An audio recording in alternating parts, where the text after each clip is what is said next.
വെടിനിർത്തൽ നീട്ടിയെന്ന് ട്രംപ് പറയുമ്പോഴും ഒരുങ്ങുന്നത് വൻ യുദ്ധസന്നാഹം. ഇറാന്റെ തലസ്ഥാനമായ ടെഹ്റാനിൽ വലിയ സ്ഫോടനങ്ങൾ നടന്നു എന്നുള്ളൊരു വാർത്ത കൂടി വരുന്നു. കഴിഞ്ഞ രാത്രിയാണ് ടെഹ്റാനിലെ വലിയ സ്ഫോടനങ്ങൾ നടന്നത്. ഇതിന് പിന്നിൽ ഇസ്രായേൽ ആണ് എന്നാണ് ഇപ്പോൾ ഇറാൻ ആരോപിക്കുന്നത്.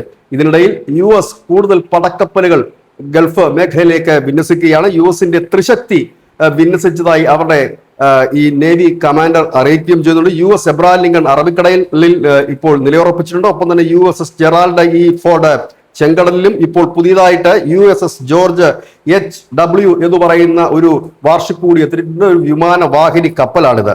ഏതായാലും ഈ ഏത് നിമിഷവും ഇറാനിലേക്ക് വ്യോമാക്രമണം നടത്താനും നാവിക ഉപരോധം ഏർപ്പെടുത്താനും ഒക്കെ ഈ 3 കപ്പലുകൾ ഉപയോഗിച്ചുകൊണ്ട് തന്നെ കൂടുതൽ സൈനികരെ അമേരിക്ക കൂടുതലായി രംഗത്തെത്തിക്കുകയാണ്. അതായത് ഈ വെടിനിർത്തൽ നീട്ടി എന്ന് പറയുമ്പോഴും ആരും അത് വിശ്വസിക്കാൻ തയ്യാറാകുന്നില്ല. ഇറാൻ ആകട്ടെ ഏത് തരത്തിലുള്ള ആക്രമണം ഉണ്ടായാലും വലിയ രീതിയിൽ തന്നെ ഞങ്ങൾ തിരിച്ചടിക്കും എന്നാണ് ഇപ്പോൾ ഇറാനും അറിയിച്ചു കഴിഞ്ഞിരിക്കുന്നത്. ഇത് വലിയൊരു യുദ്ധസമാനമായ സാഹചര്യത്തിലേക്ക് തന്നെയാണ് പോകുന്നത്. ട്രംപ് ഇവിടെ വെടിനിർത്തലിന്റെ കാര്യമൊക്കെ പറയുന്നുണ്ടെങ്കിലും ആരും അത് വിശ്വസിക്കുന്ന ഒരു ലക്ഷണത്തിലേക്കല്ല. കാരണം പ്രത്യേകിച്ച് കരാറൊന്നുമില്ല. ട്രംപാണ് പറയുന്നത് നീട്ടുന്നു എന്നുള്ളത്. ട്രംപ് പറയുന്നത് കൊണ്ട് തന്നെ ആർക്കും അത് വിശ്വസിക്കാൻ കഴിയുന്നില്ല. കാരണം പറയുന്നതിനിടയിൽ തന്നെ കൂടുതൽ സൈനികരെയും പടക്കപ്പലുകളെയും മറ്റുമൊക്കെയാണ് ഇപ്പോൾ ഈ ഗൾഫ് മിഡിൽ ഈസ്റ്റ് മേഖലയിലേക്ക് അമേരിക്ക എത്തിച്ചുകൊണ്ടിരിക്കുന്നത്. അതായത് ഇനി നടക്കുന്ന, അതായത് ഇപ്പൊ ഈ വെടിനിർത്തൽ പാളുകയാണെങ്കിലും ഇല്ലെങ്കിൽ വെടിനിർത്തലിനിടയിലോ നടക്കുന്ന ഒരു ആക്രമണം വലിയ രീതിയിലുള്ള യുദ്ധത്തിലേക്ക് കലാശിക്കാമെന്നാണ് ഏവരും കരുതുന്നത്. News desk news India Malayalam.